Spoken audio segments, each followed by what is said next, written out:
नमस्कार मित्रांनो, दारुडा आहे मी. संतोष माझं नाव आहे. केवळ आणि केवळ परमेश्वराची कृपा आहे आणि तुम्हा बांधवांमध्ये आहे. त्यामुळे मित्रांनो, आज काही दारू पिलेली नाही, प्यायची इच्छा झालेली नाही. अचानक शेअरिंगचा योग आला. श्रद्धा समूह धायरी आभार मानतो मी. आणि रात्री असंच आमच्या ग्रुपची मीटिंग करून घरी जात असताना मला फोन आला आणि उद्या वगैरे बोलायला जमल का. आणि इथपर्यंत येईपर्यंत असं कळलं की सगळं आता माझी सुटका झालेली आहे याच्यातून. आणि मी सुटका झाल्यानंतर एकदम खुश असतो. त्याप्रमाणे मी एकदम निर्धास्त होतो आणि 11th आवर्सला परत एकदा तेच देवाची इच्छा असो मित्रांनो, बोलायला संधी मिळाली. त्यामुळं श्रद्धा समूह धायरीचा मी आभारी आहे. आणि जो मला विषय दिलेला आहे आत्ता विकीने उल्लेख केला, खरोखर मित्रांनो त्या म्हणजे माझ्यासारख्या दारुड्याचं आहे ना, जी कौटुंबिक अस्ताव्यस्तता आहे ती खूप आहे. आणि ती मी शेवटच्या श्वासापर्यंत जरी मी त्याच्यावर काम केलं ना, तरी पण मला ती शक्य होणार नाही आहे. पण सुधारण्याच्या मार्गावरती ते केल्यानंतर आहे ना मित्रांनो, होतं बरं का.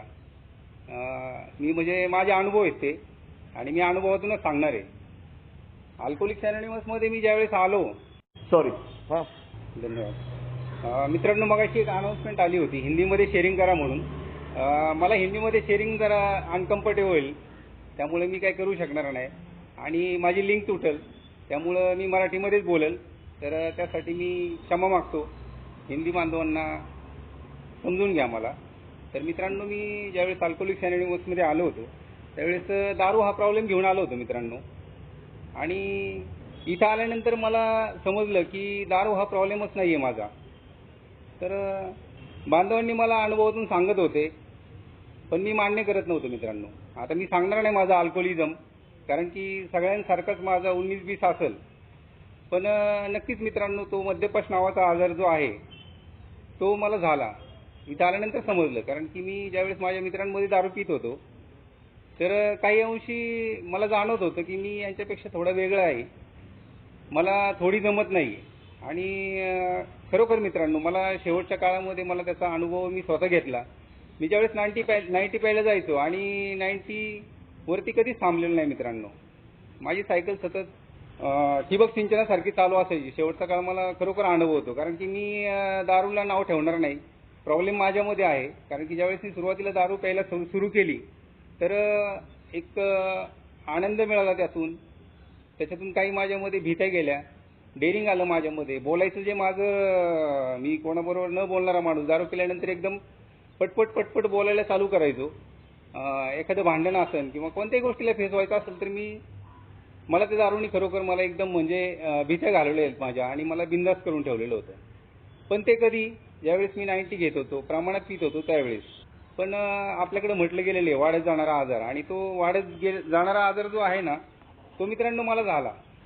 सातत्याने मला काळही आठवत नाही. 12 ते 15 वर्ष मी कायम उल्लेख करतो. तर ते 12-15 वर्ष म्हणजे माझं ते दारू पिऊन माझा स्मृतिवंश होऊन गेलेला आहे. त्यामुळे मला तो काळही परफेक्ट आठवत नाही आहे. तर 12 ते 15 वर्ष आम्ही कायम उल्लेख करतो. आणि 12-15 वर्षामध्ये सातत्याने दारू पिऊन मी शेवटचे जे काही 4 वर्ष, हार्डली 4 वर्ष वगैरे, मला त्याची जाणीव झाली की मी आता याच्यामधून बाहेर पडायला पाहिजे आणि थांबलं पाहिजे कुठंतरी. पण मित्रांनो, शक्य होत नव्हतं मला. माझ्या इच्छेने मला शक्य होत नव्हतं. लयत लय जास्तीत जास्त 2 महिने, 2 दिवस, 10 दिवस असं काय, किंवा कधीतरी हॉस्पिटलायझेशन वगैरे झालं तरच.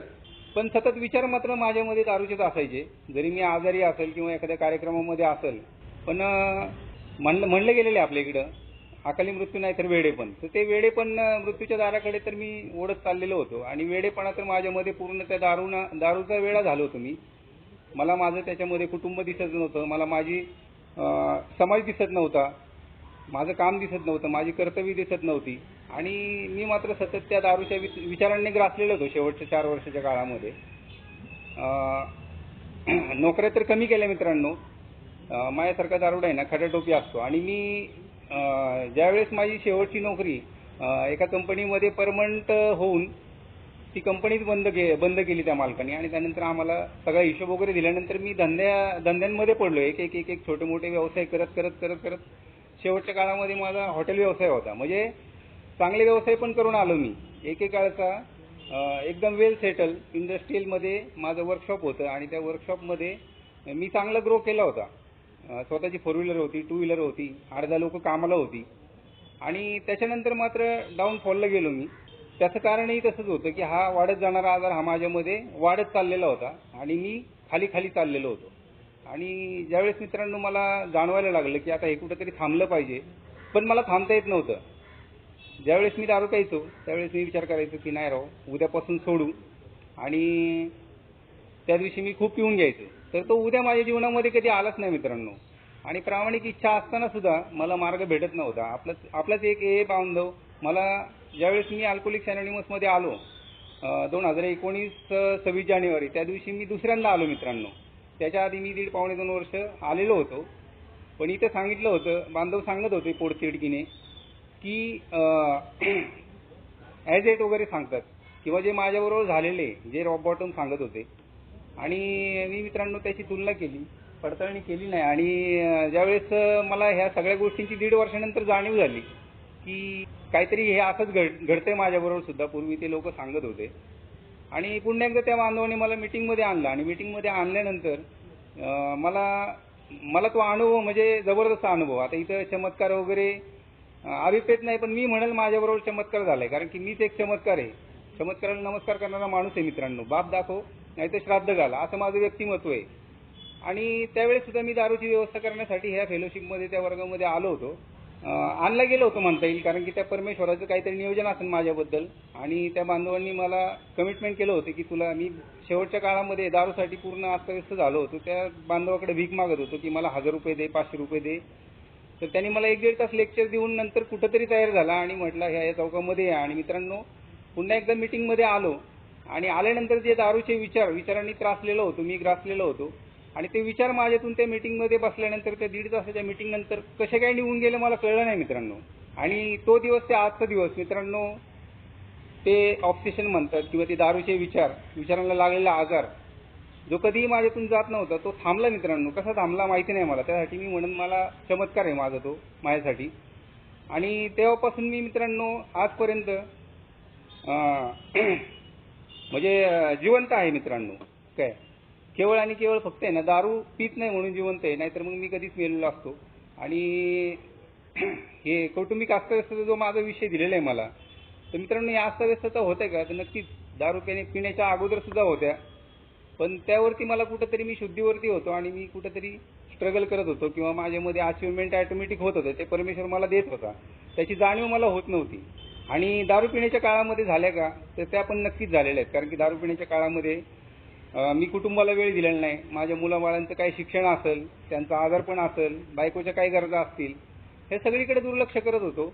आणि मी माझ्या दारूच्या विचारांमध्ये, दारू पिण्यामध्ये म्हणजे स्वार्थी, आत्मकेंद्रित आणि आत्मतलबीपणा वगैरे हे सगळे माझ्यामध्ये कुटुंब भरलेले स्वभावदोष होते. आणि मी त्याच्यावरतीच काम करत होतो. मला बाकीचं काही घेणं देणं नव्हतं. माझे आईवडील आहेत, भाऊ आहे, बहिणी आहे, माझा समाज आहे.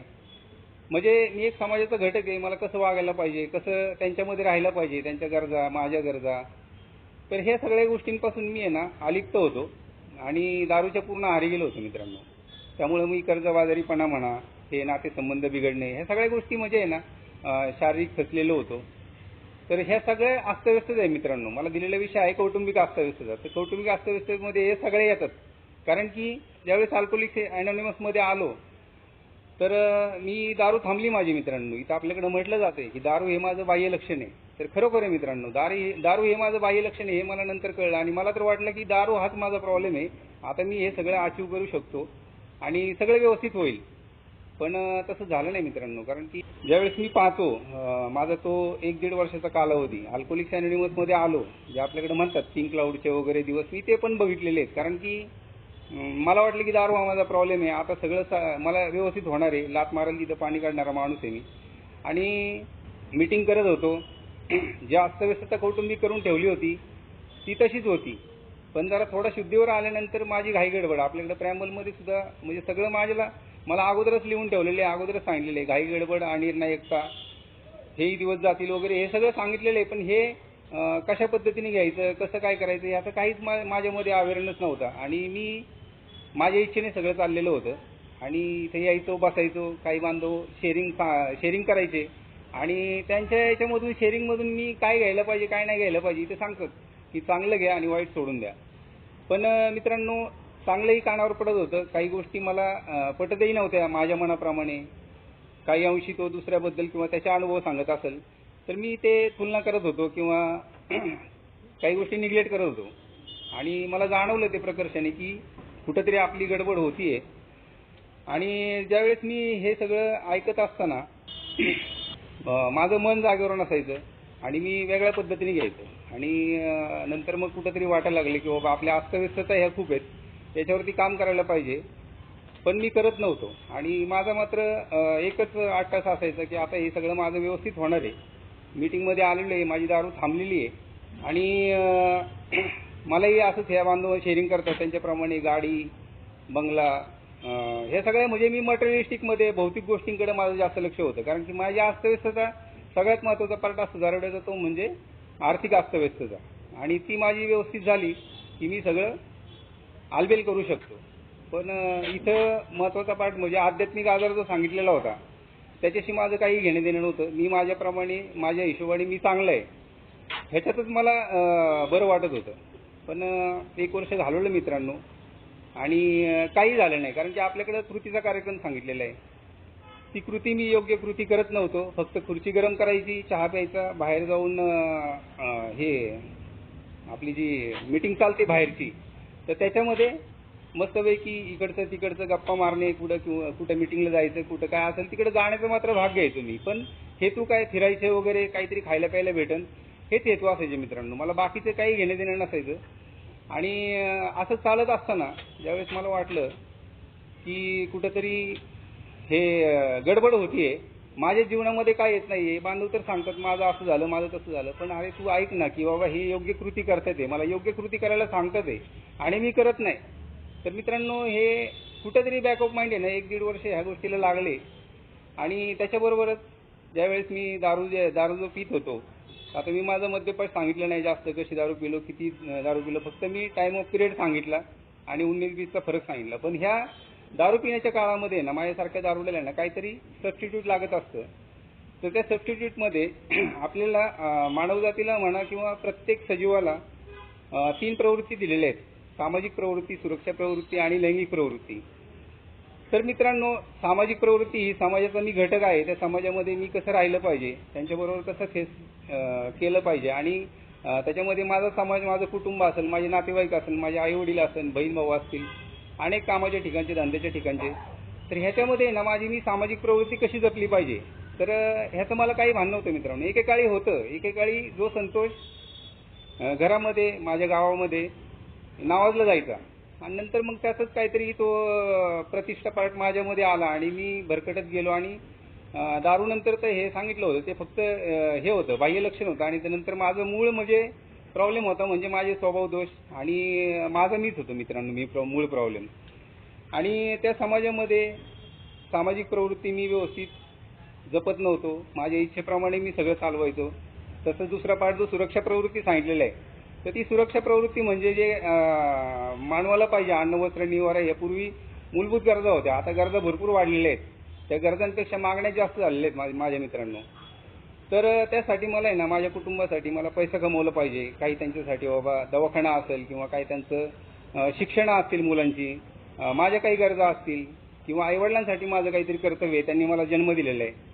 तर ह्याचा मी कधीही विचार केला नाही मित्रांनो. तिथंसुद्धा माझ्या इच्छेचा धुमाकूळ घातला आणि ते आर्थिक व्यवहारही मला सांभाळता नाही आले. पूर्वी ज्यावेळेस मी अल्कोहोलिक्स अनोनिमसमध्ये आलो त्यावेळेस जवळजवळ 8-10 लाखाचं कर्ज घेऊन आलो होतो आणि कसं फेडायचं याचंही काही चिंता नव्हती मित्रांनो मला. म्हणजे चिंता म्हणण्यापेक्षा ना, मी कसं फेडल हे मला कळत नव्हतं, गोंधळून गेलेलं होतं. तरी पण मला वाटायचं की मीटिंगमध्ये बसतोय ना, ह्या बांधवांचं झालं ना, माझं पण होईल.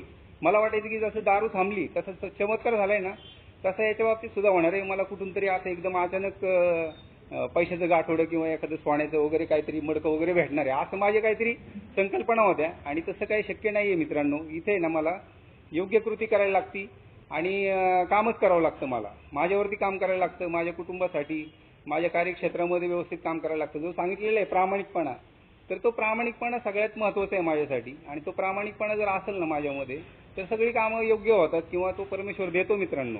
तर त्या सुरक्षा प्रवृत्तीमध्ये सुद्धा माझ्या मनाचा, माझ्या इच्छांचा धुमाकूळ घातला मी आणि तिथं सुद्धा माझी अस्तव्यस्तता झालेली. आणि जी लैंगिक प्रवृत्ती तर ह्या 3 इन्स्टिंगमध्येच कुठं नाही कुठं माझे सबस्टिट्यूट असतात. तर माझे होते म्हणजे लैंगिकता. आता लैंगिकता हा प्रॉब्लेम असा आहे की तो ह्या मनुष्य जातीला किंवा कोणत्याही सजीवाला दिलेला असा तो अशी ती प्रवृत्ती आहे की ती वंशावळ वाढवण्यासाठी दिलेली आहे मित्रांनो.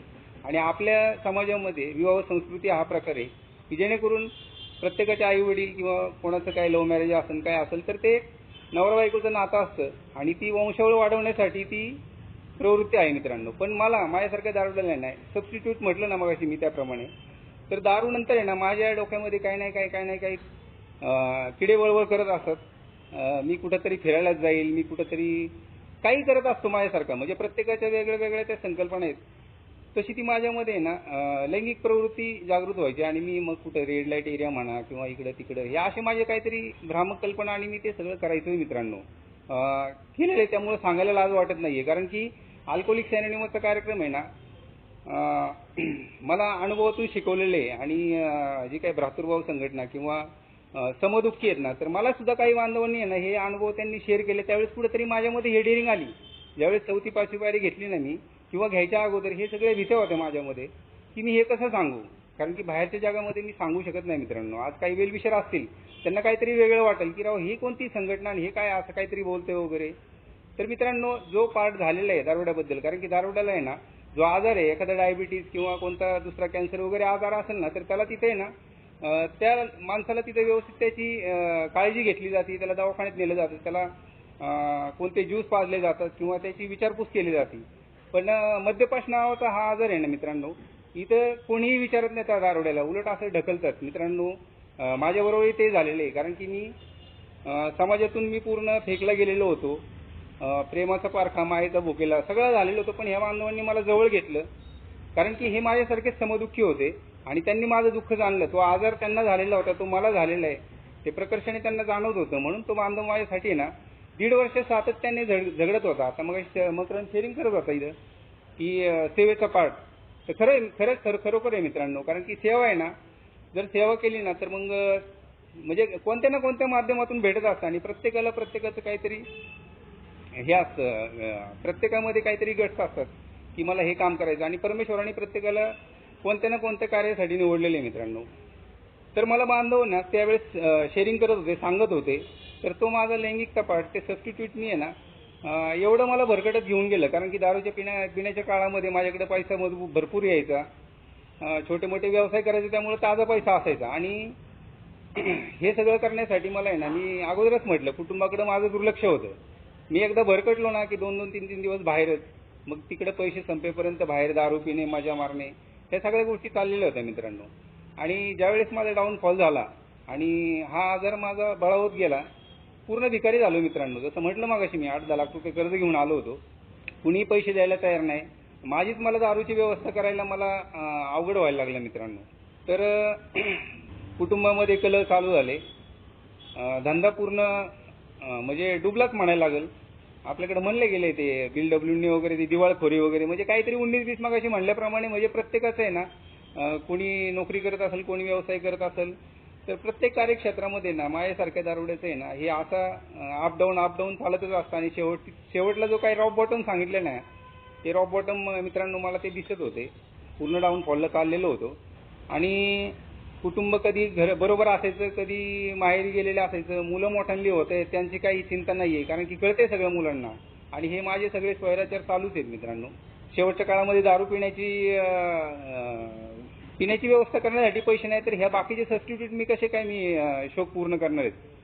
तर अशाच कंडिशनमध्ये आहे ना मित्रांनो, जे काय माझं एक्स्ट्रा मॅरिटलमध्ये मी सबस्टिट्यूटमध्ये पूर्वी 14 वर्षानंतर दारू पिण्याच्या काळाच्या अगोदर तर एक माझं एक्स्ट्रा मॅरिटल अफेअरमध्ये मी अडकलो होतो. एक गर्लफ्रेंड होती माझी आणि त्याच्यानंतर ती परत 14 वर्षानंतर नेमकं योगायोगाने माझ्याकडे दारूसाठी पैसा राहिलेला नाही, तर माझे बाकीचे शौक कसे मी पूर्ण करणार, ती माझ्या जीवनामध्ये आली. त्याच्यानंतर माझा एवढा म्हणजे माझ्यासारखा दारुडा जो असतो ना लबाड ढोंगी वगैरे, हे सगळं म्हणजे अनेक प्रकारची नाटकं करणारा किंवा नटसम्राट म्हटले गेलेले आपल्याकडं.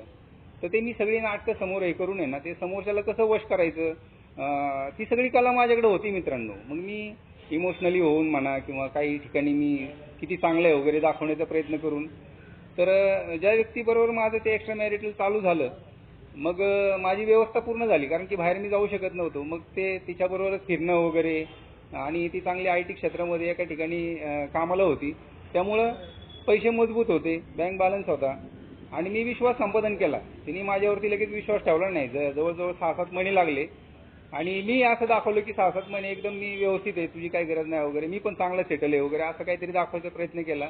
पण माझी पूर्ण फाटलेली होती, हे मी दाखवत नव्हतो. आणि विश्वास संपादन केल्यानंतर मी तिचे 3 ATM माझ्याकडे होते. कधी लागेल तेव्हा 10,000 कार्ड, 20,000 कार्ड, आणि मग आमचा प्रवास चालू झाला मित्रांनो. चालू झाल्यानंतर जी कौटुंबिक अस्ताव्यस्तता जी झालेली होती त्याच्यापेक्षा आहे ना दुप्पट अजून वाढायला लागली मित्र. कारण की तिकडनं काही पैसे घेतलेले मी कुटुंबात लावायचो, काही धंद्यामध्ये लावायचो, काही फिरण्यामध्ये, मजा करण्यामध्ये वगैरे लावायचो, आणि मला वाटायचं की आता मी मॅनेज करतोय सगळं. पण सगळी तारेवरची कसरत चालली होती ही मलाच माहिती होती, कारण की मी एकाच वेळेस अनेक लोकांना फसवत होतो. त्यांच्या विचारांशी, त्यांच्या भावनांशी खेळत होतो मित्रांनो. मलाच कळत नव्हतं की मी काय करतोय ते. पण माझा हेतू काय होता, पैसे आहेत ना, फक्त दिवस ढकलणे आणि आपले शौक पूर्ण करणे मित्रांनो.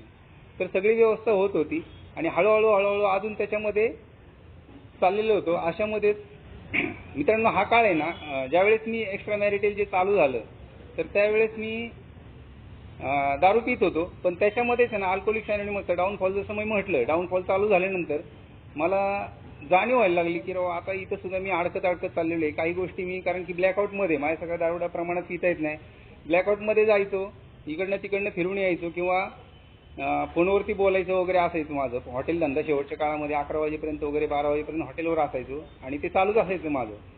आणि मग नंतर त्यावेळेस मला ते व्हॉइस मेसेज वगैरे मी करायचो, टाईप मेसेज करत नव्हतो. सहज म्हणजे प्रेस केलं की बोलणं वगैरे, आणि ते बायकोनी हे पकडलेलं होतं आमचं सगळं, आणि काहीतरी वेगळं चाललेलं आहे याच्यामधून.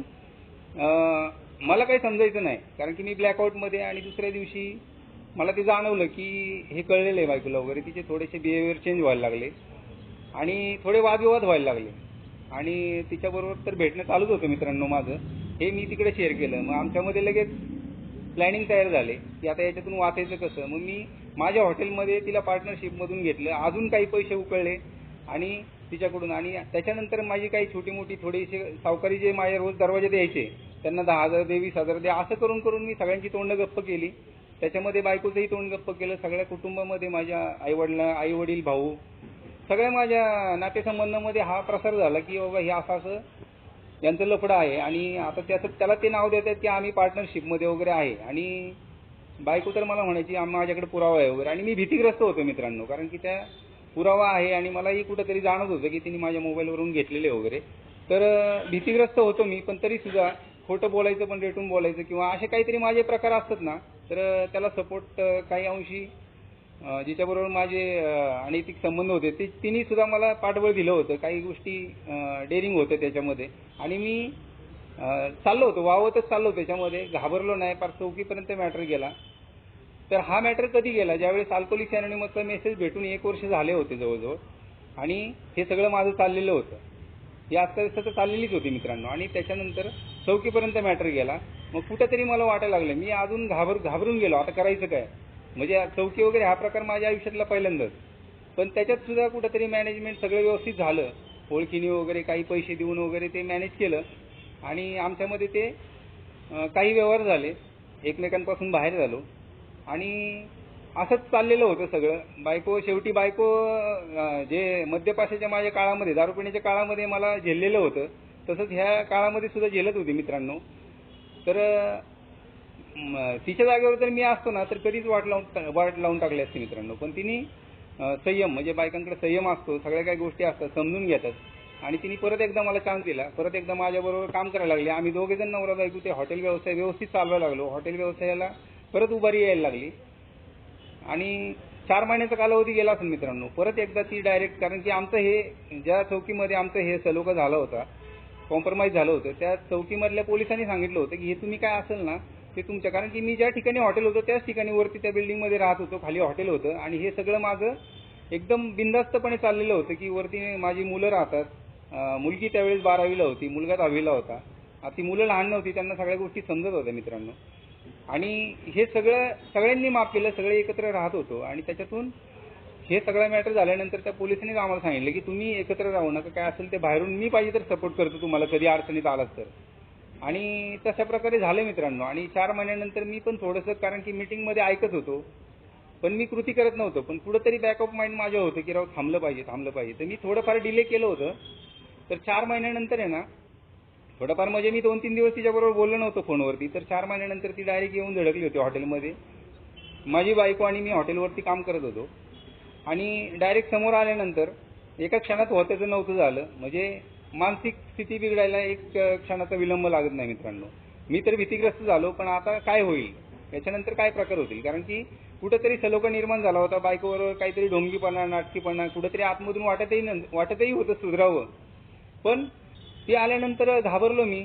आणि तशामध्येच आहे ना, तिने डायरेक्ट हॉटेलमध्ये एंट्री केली. बायकोनी हॉटेलमधून बाहेर घरामध्ये.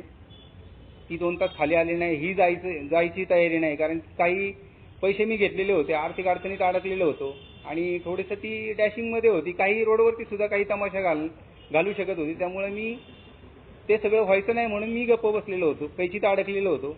आता बायकोला सांभाळू का हिला सांभाळू. तर ती वरती गेली, ही 2 तासांनी निघून गेली. नंतर मी हॉटेल बंद करून घरी गेलो. घरी गेल्यानंतर जे आमच्यामध्ये कलह चालू झाला आणि मी एकतर इथं स्ट्रगल करतोय, दारूबरोबर झगडा करतोय. झगडा करायची वेळ नाही लागली मित्रांनो, परत विचार नाही आले दारू पिण्याचे. पण माझी जी मनस्थिती आहे ना, मनस्थिती कुठंतरी मी स्टेबल करायचा प्रयत्न करतोय. सगळं मी माझ्या इच्छेप्रमाणे सगळं व्यवस्थित होईल असं मला वाटायला लागलं, पण हे सगळं होत नव्हतं. आणि ती निघून गेली. नंतर वरती गेल्यानंतर जे आमच्यामध्ये भांडण झालं, तर ते भांडण माझी अस्वस्थता जी मगाशी सांगितली ना, मला भावना हाताळता येत नाहीत. भावनोद्रेक मला आटोक्यात ठेवता येत नाही.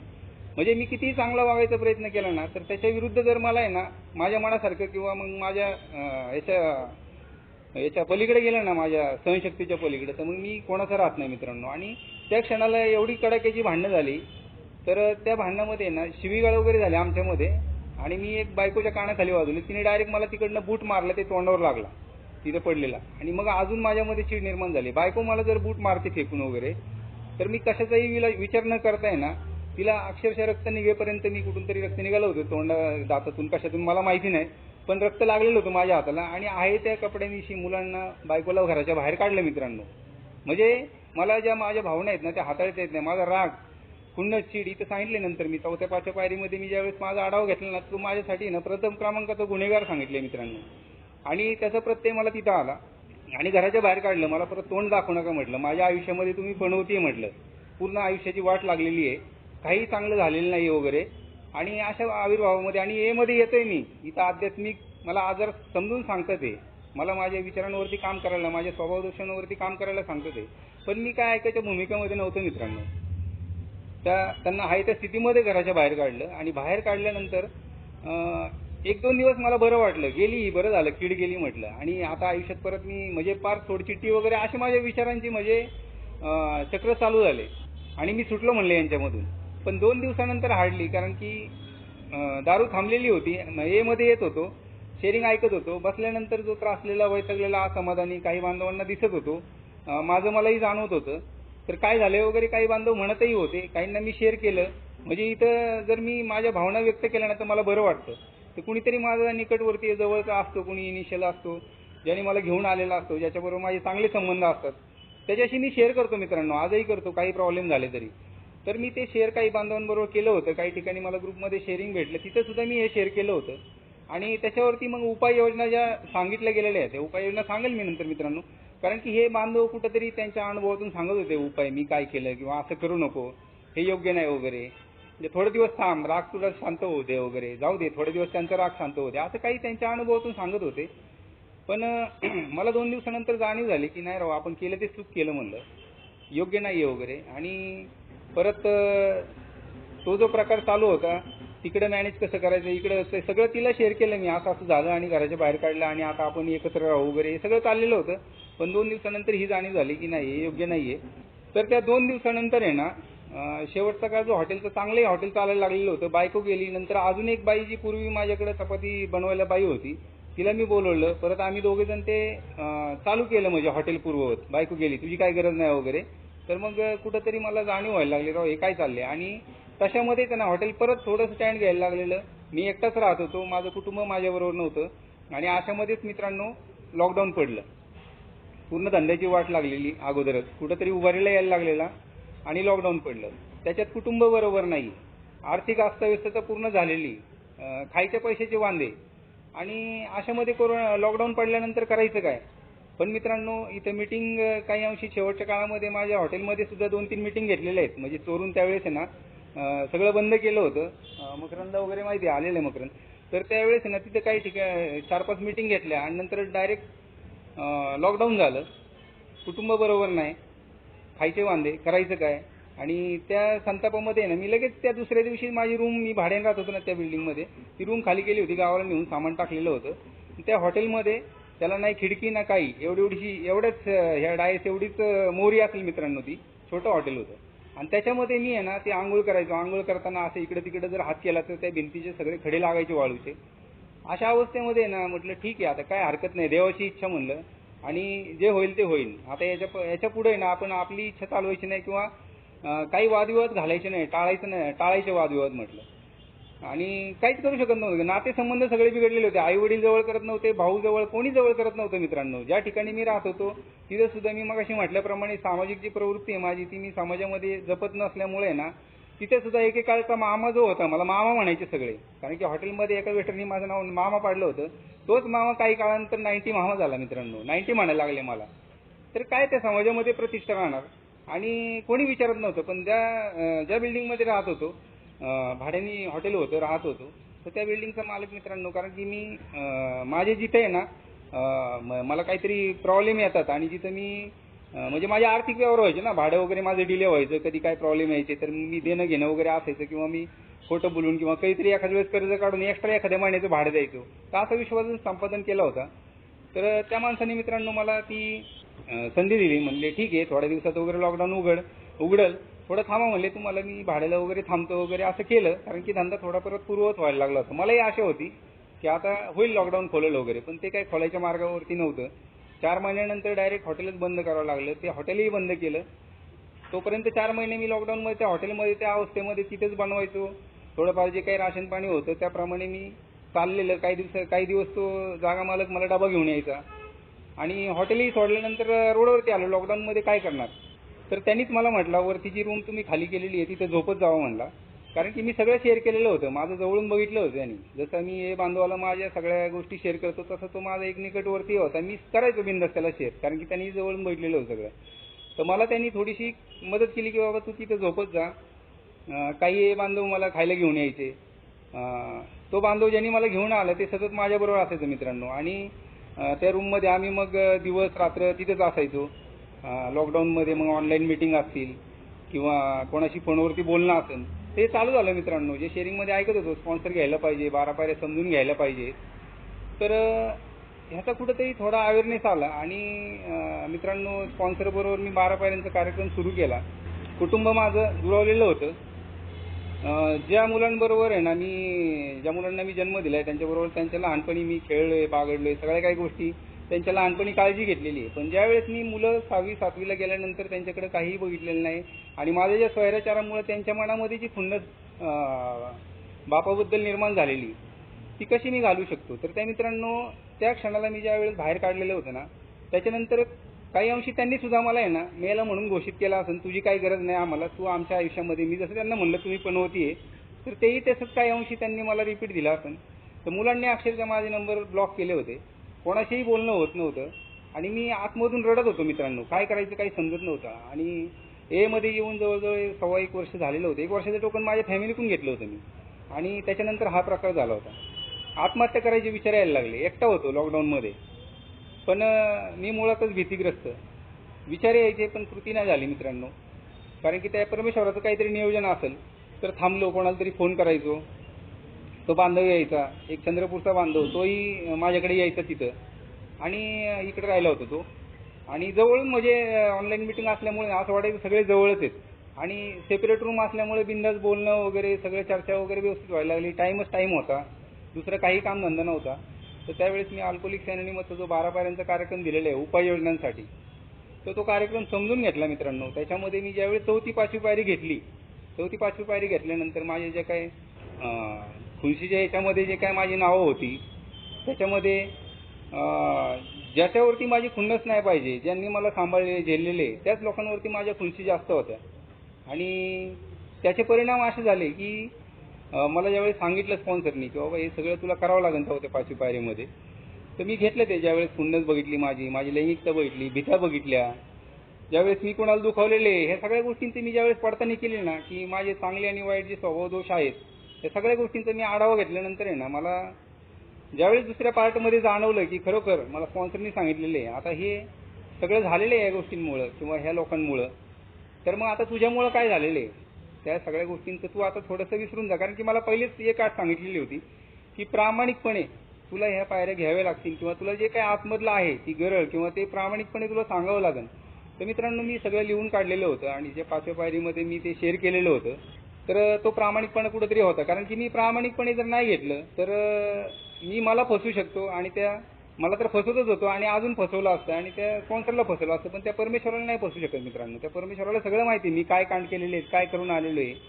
तर मित्रांनो, प्रामाणिकपणे मी ती 5व्या पायरीचा आढावा घेतल्यानंतर जे काय सांगितलं, स्पॉन्सरबरोबर बोललो, तर कुठंतरी मनाची तयारी झाली मित्रांनो, की परत एकदा मनाची तयारी. प्रत्येक गोष्टीमध्ये मला माझ्या मनाची तयारी पाहिजे.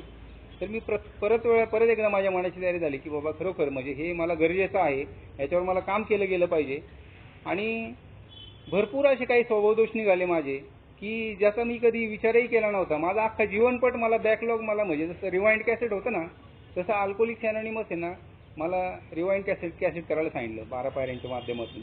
आणि मी पूर्ण माझा भूतकाळ बघितला, त्याच्यामध्ये चांगले वाईट बरेचसे म्हणजे माझे रिवाइंड झाले. अजूनही मला पुसटचं काही आठवत नाही, तर काही आठवलं, जेवढं आठवलं तेवढं मी सांगितलं. पण तेवढ्यामध्येच माझे ना बरेचसे डोळे उघडे झाले मित्रांनो. आणि ज्या उपाययोजना सांगितल्या तर त्या उपाययोजना आहेत ना त्या उपाययोजना आहेत ना मित्रांनो, तिथून पुढे चालू झाल्या मित्रांनो. काही प्रार्थना होत्या ज्या लोकांवरती खुन्नस होती माझी, ते जमलं नाही मला सुरुवातीला, कारण की प्रार्थना एवढ्या हे होत्या ना की मला वाटायचं की हे असल्या लोकांसाठी अशी प्रार्थना करणे वगैरे म्हणजे मूर्खाचं काम आहे.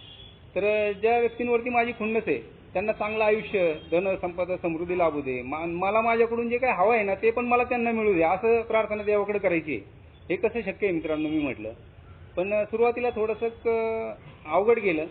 पण ज्यावेळेस निस्वार्थी म्हटलं गेलं नाही ना, की तिसऱ्या पायरीची प्रार्थना जी सांगितलेली आहे, मी तुझ्या चरणी लीन आहे आणि तुझ्याबरोबर राहून तुझ्या इच्छेला मान देण्यासाठी स्वार्थाच्या बंधनातून तुम्हाला मुक्त कर. तर खरोखर मित्रांनो, म्हणजे ज्यावेळेस मी निस्वार्थी कोणत्या गोष्टी करतो ना, तर त्या ॲटोमॅटिक होतात. कशा होतात, काय होतात माहिती नाही मित्रांनो. तर काही लैंगिकतेची प्रार्थना होती, भीतीची प्रार्थना होती, सगळ्याच प्रार्थना मी माझ्याही पाठ नाहीत सगळ्या, पण मी रोजच्या रोज आहे ना माझ्या परमेश्वराला माझे काय बोबडे बोल, काही तोडक्या मोडक्या उलट्या पालट्या ज्या प्रार्थना असतात, पण त्या माझ्या चांगल्या हेतूनी किंवा माझ्या चांगल्या श्रद्धेनी, म्हणजे कारण की अनुभवातून विश्वास असला, विश्वासाचं रूपांतर माझ्या ह्या कार्यक्रमामध्ये श्रद्धेमध्ये झाले. आणि त्या श्रद्धेने मी ज्यावेळेस प्रार्थना करतो तर तो परमेश्वर ऐकतो माझं. आपल्याकडे म्हटलं जातं, कालच शेअरिंगमध्ये एक बांधव शेअर करत होता, आपल्या सर्वांमध्ये आहे ना एक अदृश्य कोणीतरी व्यक्ती बसलेली आहे आणि तो म्हणजे परमेश्वर. काल सुद्धा तो एकच अधिकारी म्हणून तो होता थॉट. तर खरोखर मित्रांनो, इथं एकच अधिकारी आहे आणि तो म्हणजे परमेश्वर. तर त्या परमेश्वराचं काय नियोजन असेल माहिती नाही मित्रांनो. तर ती माझ्या प्रार्थना, माझं जे काय योग्य कृती सांगितली होती ते योग्य कृती. आता ह्या लॉकडाऊनमध्ये मी कोणाबरोबर काय योग्य कृती करायची, मी एकटं काय 4 भिंती, त्याच्यामध्ये मी काहीतरी एखाद दुसरा बांधव यायचा. पण कसं झालं, काय झालं माहिती नाही मित्रांनो. काही गोष्टींच्या आमेंट्स होत्या, क्षतिपूर्ती सांगितलेली होती त्या आढाव्यामध्ये. तर ती क्षतिपूर्ती मला काही आत्ता नंतर माहीत नाही असे काही घटना होत्या, त्या असे मी हे केलेलं होतं, कॉलन केलेले होते की बाबा आता काही आत्ता मागू शकतो तर फोनवरती माग ना, फोनवरती तू भीक मागितली नाही का, फोनवरती तू काही कोणाबरोबर संवाद साधला नाही का. तर काही गोष्टींची मला समोरासमोर थोडी गिल्ट येते किंवा एखादा माणूस मला माफ करू शकतो. तर अशा व्यक्तींची क्षमा माग. कोणत्याही गोष्टींना तू सामोरं जायला तयार राहायला पाहिजे, ही एकच आठ सांगितलेली होती. आणि ज्या गोष्टींमुळे तुला त्रास होईल, इतरांना त्रास होईल अशा गोष्टी मला वगळायला सांगितलेल्या होत्या. तर मी असे काही कॉलम केलेले होते. तर काही लोकांना मी लगेच फोन करून सुरुवात केली मित्रांनो. तर त्याचे रिझल्टही चांगले भेटले, कारण की त्या लोकांनी मला कधीच माफ केलेलं होतं, पण मी मात्र माझं ओझं घेऊन मला त्रास करून घेत होतो की हे काय म्हणेल, तो काय म्हणेल. तर मला सरळ माझ्या कार्यक्रमाने, माझ्या अल्कोहोलिक्स अनोनिमसच्या ज्या फेलोशिपमध्ये 12 पायऱ्यांचा कार्यक्रम आहे त्यासाठी मला स्पॉन्सर घ्यावं लागतं. त्या स्पॉन्सरने मला सांगितलेलं होतं, त्यांनी पण काही मनाचा कार्यक्रम नाही सांगितलं, सगळं बिग बुकमध्ये लिहिलेलं आहे. आणि त्याप्रमाणे, कारण की मला आहे ना कुणी उपदेश दिलेले किंवा कुणी असं सल्ले दिलेले आवडत नाहीत. आणि मी विश्वास ठेवत नाही, कारण की मगाशीच मी म्हटलं की बाप दाखवण्याचं श्राद्ध घाल, मला पुरावा लागतो. तर तो पुरावा मला आहे ना प्रत्येक पायरीमधून पुरावा मला त्या बिग बुकमध्ये होता, जे की आजही बदललेलं नाही आहे. तर त्या याच्यामध्ये माझे अनुभव मला स्वतः दिसत होते आणि जे माझ्याबरोबर घडले ते पूर्वी ज्यावेळेस अल्कोहोलिक्स अनोनिमसची स्थापना झाली तर तेव्हापासून हे चालत आलेलं आहे. तर मला विश्वास पटला मित्रांनो.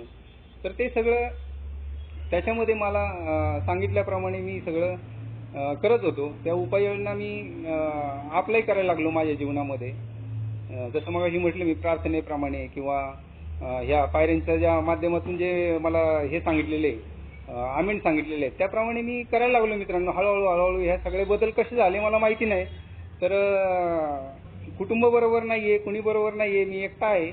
कधीतरी फोनवरती बोलणं करायचा प्रयत्न करायचो, नंबर ब्लॉक असायचा. एका मेवणीचा फोन चालू होता, तिला फोन केला, तिच्याबरोबर बोललो. तिला आजही माझ्याकडे मित्रांनो, मी आत्ताच एक 5-7 दिवसापूर्वी सहज मी ते याच्यामध्ये गेलो होतो फाईलमध्ये आणि ते रेकॉर्डिंग ऑडिओमध्ये सहज आहे कानावरती पडलं ते. तर मी माझं मलाच हसू येत होतं की मी हे सगळं कसं करू शकलो मित्रांनो. पण त्याची जाणीव झाली खरोखर मी केलं ते योग्य केलेलं आहे. कारण की मी ते तर माझ्याबरोबर बोलायला तयार नव्हते. बायको, मुलं, सासऱ्यावरती एवढी खुन्नस होती, कारण की त्या सासऱ्याने आहे ना चौकीमध्ये जायच्या वेळेस ना डायरेक्ट मी शटरमध्ये तो प्रसंगही तसा होता की आजही मला मुलगी आहे, उद्या जर तिचं लग्न झालं तिच्याबरोबर जर काय असे प्रसंग झाले तर मला सुद्धा राग येणार आहे. तर साहजिकच आहे त्या सासऱ्याला सुद्धा राग आलेला होता आणि त्या शटर असं धाड दिशी उचकून असं आपटून आहे ना असे 7-8 पोरं वगैरे आणली होती. नशीब चांगलं की मी जेवण करत होतो, नाही तर मला तिथंच तुडवलेला असता. तर अशा प्रसंगामध्ये आहे ना त्यांच्याबरोबर बोलायची माझ्यामध्ये, म्हणजे ते बोलणार नव्हते हे तर मला माहिती होतं आणि मला तर खुन्नसच होती. पण तरी सुद्धा कुठेतरी मनाची तयारी झालेली होती की बाबा आमेंट्स करायच्या, माफी मागायच्या, जे झालेले ते माझ्यामुळे झालेले वगैरे, मी जबाबदार आहे. ह्या सगळ्या गोष्टी आता काही गोष्टी त्या मेकॅनिकली किंवा थोडंफार स्पॉन्सरनी सांगितल्या म्हणून त्या असतील, पण मी करायला सुरुवात केली मित्रांनो. तर त्या मेवणीबरोबर बोलायचं, तर तिच्याद्वारे मी बोललो तिच्याबरोबर. त्या तासभराचं रेकॉर्डिंग आहे मित्रांनो, की मी तिच्याबरोबर पूर्ण म्हणजे असं गयावया करत होतो.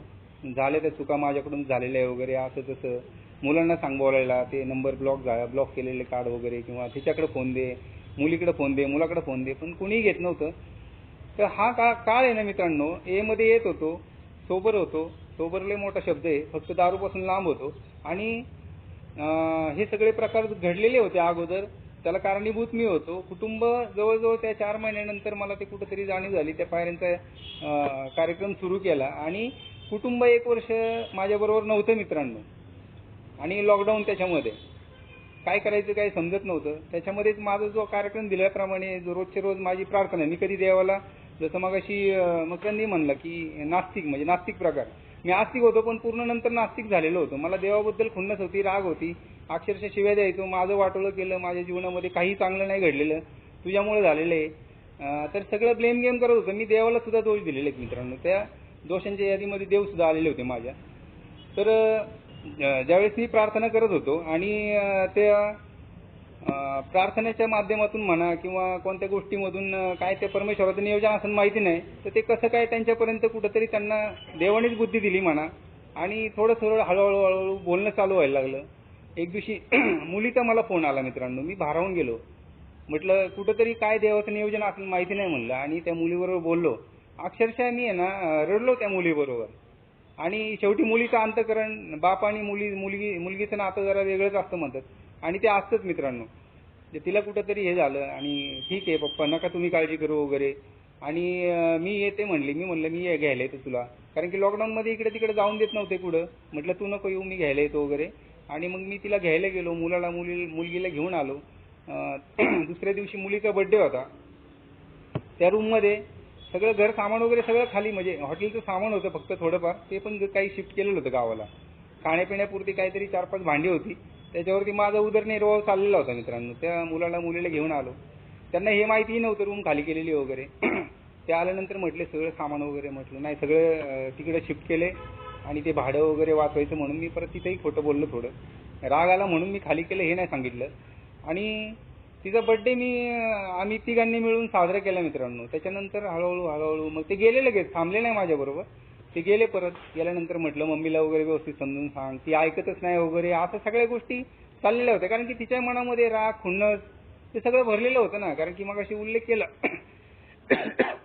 की लेडीजसाठी ॲलोनॉन म्हणून आपल्याकडं संघटना आहे. तिला त्याही मीटिंगला नेली होती. ती डायरेक्ट म्हणली मी काय दारू पित नाही म्हणली, तुमचं तुम्ही बघा. कारण की ते संकल्पना, कारण की एवढा आघात केला होता मनावरती, तिच्या विचारांवरती, की मान्यच करायला तयार नाही ना. कारण की आणि कशी मान्य करणार, कारण की मी मान्य करत नव्हतो. तर नाही घडल्या मित्रांनो त्या गोष्टी. तर ती काही कधी मीटिंगला गेली नाही, कारण की एवढे आघात झालेले होते. आणि त्याच्यानंतर आहे ना ती मुलींनी सांगितल्यानंतर सुद्धा 3-4 महिन्यानंतर कुठंतरी तिच्या आईवडिलांनी सगळ्यांनी टॉर्चर करून कुठंतरी थोडंसं त्यांच्यामध्ये काय झालं कसं झालं माहिती नाही, पण ते नातेसंबंध पुन्हा आहे ना बोलणं वगैरे चालू झालं आणि यायचं ठरलं. यायचं ठरल्यानंतर ती आल्यानंतर मग मी इकडचं सामान गावाकडचं परत त्या रूममध्ये आणलं आणि कुठंतरी परत एकदा आमचा संसार परत एकदा चालू झाला मित्रांनो. चालू झाल्यानंतर नातेसंबंध लगेच काय प्रस्थापित झाले का, तर नाही झालेले. हेवे दावे डोळ्यात डोळे घालून बोलू शकत नव्हतो, कारण की ती एवढी म्हणजे एवढा मी हे केलेलं होतं ना की मला हे होत होता, अपमानित होतो मी पूर्ण, की कसं बोलू यांच्याबरोबर वगैरे. पण तरी पण सुद्धा मला आहे ना कृती करत माझ्या कृतीतून मला करायचं होतं सगळं. मला नाटकी भाव कोणते आणायचे नव्हते आणि मी माझ्या कृत्या व्यवस्थित करत होतो मित्रांनो. लॉकडाऊन नंतर थोडं जरा उघडलेलं होतं, हॉटेल तर बंद झालेलं होतं. त्याच्यानंतर माझे स्ट्रगल एवढे चालू झाले ना की करायचं काय.